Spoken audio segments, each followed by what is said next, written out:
nzaba mbarirwa. Rubanda muriyumva ariko imvano ndayizi, kumva abandi ni inzozi, iya kabiri yo nzira mwaciye mujya kuzikama. Yewe njye ntewe ishema n'ibyo uvuze, nshengurwa nuko uzatenguhwa, imvugo yawe ikagutamaza, n'integuza utanga ngo gutengamara kwawe kwageze ikazaba amasigara cyicaro. Iyo uterura nta soni, nta bwoba, nta mususu, ngo nta ngegera iteze kukurenga, yakura yareka izahora munsi yawe nk'akabaho ushyiraho ibirenge. Ese uba ukeka ko ibyo utunze wabyihaye, cyangwa yaguhanze ikaguha siyo yahanze abandi, cyangwa wenda icisha mu nzira izica iwawe ikagabira abo ucira akarutega gusa, ngo nta ngegera iteze kukurenga? Cyangwa numvise ikinyuranyo ukaba wimenye nawe ko mu ngegera ukwiye kuyobora ntayihwanye nawe mu bukaka n'ubuhangange ingegera ziramutswa.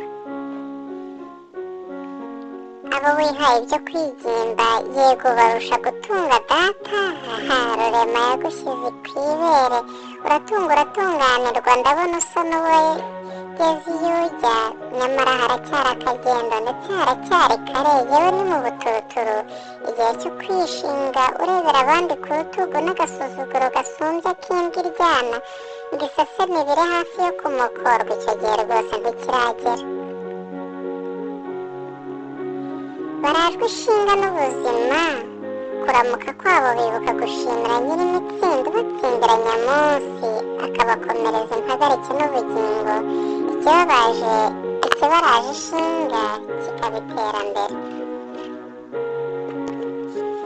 Ureke wowe wigize baringa, uzinduka ubanywera ngo bo ntibakwibonera icupa aho usanze bateraniye, icyiciro cyabo ukakibavanamo ukakicazamo abo wishakiye, kuko bemeye kukubera inkoma amashyi, ngo ukunde ubasengereye bitinde bagukeze ijoro n'umutaga, nyamara shenge bakarenga bakagukwena.